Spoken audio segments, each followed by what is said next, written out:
So yesterday I uploaded a video regarding Jamal Adams and his trade demand. And during that video I highlighted exactly how good Jamal Adams was. And I called him one of the best, if not the best, safety in the league. And surprisingly, I didn't see many comments arguing that. Now, I've seen Colin Cowherd call Jamal Adams a top 5 to 7, 7 to 8 player in the NFL. Go ahead and roll the clip. Ooh, we need a safety. And you got it, and he was great. And now you're saying, well, he's a safety. I've said this before. He's one of the top 5 to 7 players in the NFL. Throughout the clip, Cowherd makes very good points, which I'm going to talk about in just a second. But I want to know right now in the comments below, is Jamal Adams a top 5 to 8 player in the NFL already? We already know his body of work. His stats and numbers are simply ridiculous. Since entering the NFL in 2017, Jamal Adams has been an unstoppable playmaker. He's somebody that offenses constantly have to look out for. Oh yeah, and opposing quarterbacks. He can make a quarterback's life a nightmare in so many different ways. We're looking at a big time game changer, even though the Jets' record may not reflect it. But as it stands, does all of this make Jamal Adams a top 5 to 8 player in the NFL? I'm interested in knowing what you guys think, and if you can name 6 or so players currently better than Jamal Adams. While I think top 5, top 8, whatever may be a bit of an overstatement, I think we all can come to an agreement that Jamal Adams without a doubt is one of the best safeties in the league. And though Colin's point may have been some hyperbole, his point still remains the same. The Jets drafted a good player. When you enter the NFL draft, when you enter any draft, it's a crapshoot. You don't know what you're getting. You can draft a kicker that was amazing in college and just bust in the NFL. Hey, it happens. So when you draft a player, top 10 at that, and that player is good, not good, great, not even great, and all pro, in his first 3 years, you just gotta go out and pay him. It's only been a day and we have a major update since my last Jamal Adams video. And as a matter of fact, we have multiple. Be sure to subscribe and turn on notifications. Also guys, be sure to follow my Twitch. It is on the screen right now. We go live on a schedule. I'm really interactive with the chat and I answer all your questions. It's a good time. Now back to Jamal Adams. In yesterday's video, I talked about how the Jets had a list of 8 teams that Jamal Adams would like to be traded to.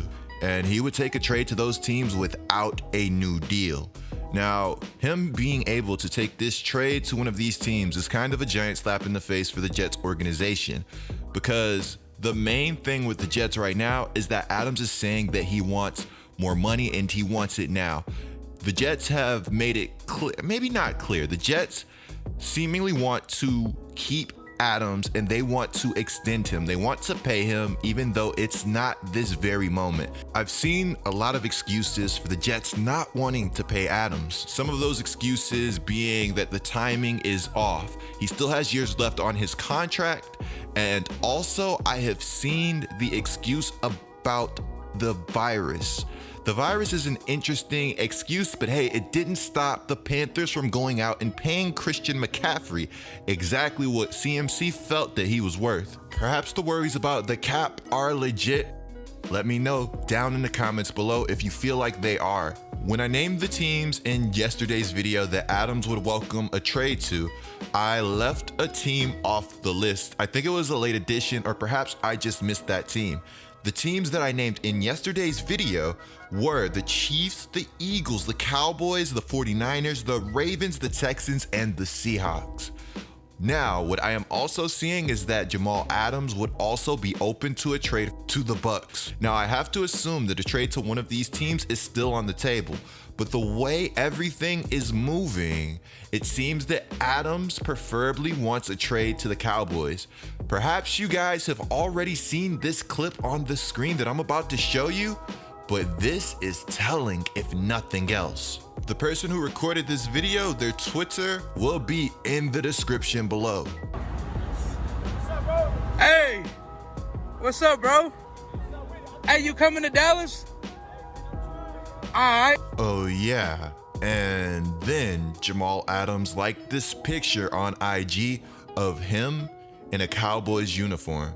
And honestly, I have to say, it looks right. Now, before I go all in on Jamal Adams to the Cowboys, let's talk about the addition of the Buccaneers to the list. Apparently, Jamal Adams told Real Clark 25 on Twitter, a former player, one of my favorites, by the way, an amazing player during his time. He told him he'd love to play in Tampa Bay, which could reunite him with Todd Bowles. Now, Tampa Bay has been getting a lot of love from this offseason over the acquisition of Tom Brady. They've got big-time playmakers offensively. Tampa Bay looks like they're going to be trouble. But how good is this team going to be if it cannot produce a decent defense? Time will tell, but Jamal Adams would go a long way in helping to shore up a defense that has been somewhat runny over the years in Tampa Bay. Tampa Bay was already one of the best rushing defenses in 2019, but their pass defense was absolutely horrific, despite having an emerging monstrous pass rusher. I think Jamal Adams, while being one of the top in-the-box safeties, offers coverage upside also that would go a long way in Tampa Bay and help make life easier for Tom Brady, who's a great quarterback, the greatest of all time, but up there in age. Tom is going to need a defense behind him if he wants to truly compete in the big game this season. Now, remember when I told you guys the Jets were trying to stand pat and let this whole thing play out?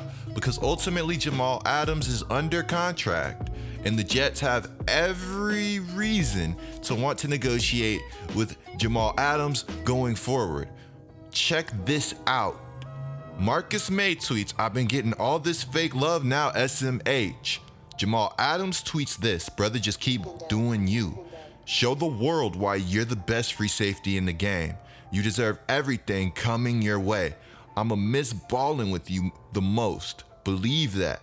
Love you forever, brother." Now you see Jamal Adams tweet this, and pretty much Jamal Adams is saying, I'm gone. You are going to keep doing big things without me, but you're the homie. Even though you're a Jet, you're the homie. I'm going to support you no matter what. This is a drastic turn, because before it really seemed like the chances of Adams returning were more on the contract side. Now it's starting to look more and more like Jamal Adams wants out no matter what. Perhaps maybe Jamal Adams is not being 150% upfront about the true reason he wants to leave the New York Jets. And if you guys think that, let me know down in the comments below. But the more I see, the more it's starting to look like Jamal Adams just legit wants out. Now, this could also be a negotiation tactic, and he's just trying to run up as big of a bag as possible by putting the ball in his court, because ultimately when you're this talented, the ball is always going to be in your court. That's just the state of the NFL. That's what we're kind of transitioning to in sports. You're starting to see players have more power, more and more power. Now, also, one would have to wonder, why does Jamal Adams want to play for the Cowboys so bad? Now, it's beyond Dak Prescott, it's beyond Amari Cooper, it's beyond Gallup, it's beyond Lamb, it's beyond Zeke. It's beyond this very powerful offense and this defense with potential that the Cowboys have. Or maybe that's all a part of it too. But as it stands right now, Jamal Adams, and I guess it'll stand forever, Jamal Adams has roots in the Dallas area. I'm going to do a dedicated Cowboys video breaking down their offense and their potential and the Dak news going forward. But the Cowboys are one of the most dangerous teams in the NFL right now. In a league that has been run by offense, the Cowboys are one of the best. And most teams don't have beyond one cornerback that is capable of locking down. Well, you see, the Dallas Cowboys, they have three receivers with incredible talent, and three receivers that I think may have true number one potential. Yes, I do think Lamb is that good. Yes, I do think Gallup has the potential to be that good. Incredible talent. And the Cowboys offense can beat you in multiple ways. They also have some talent at the tight end position, contrary to popular belief. The Cowboys, they have Zeke. They can run it. They can run it. They can run it. They can throw the ball. Dak is ascending in the NFL. He gets a lot of hate, but hey, he's currently one of the best quarterbacks in the league. And when I say that, yes, I think Dak is top 7. Now you get Dak and this Cowboys team some more help on defense, and you're looking at a team that could potentially do dangerous things in the long run. The Cowboys are a team that have been a coach or coaches away for a while. They have talent. They just have to put everything together and shore up the defensive side of the football. Playing complete games go a long way. Drop your comment below on where you would like to see Jamal Adams playing football next season. Be sure to subscribe and turn on notifications. You will not want to miss another Red Zone Coop video. And I'll catch you guys in the next one.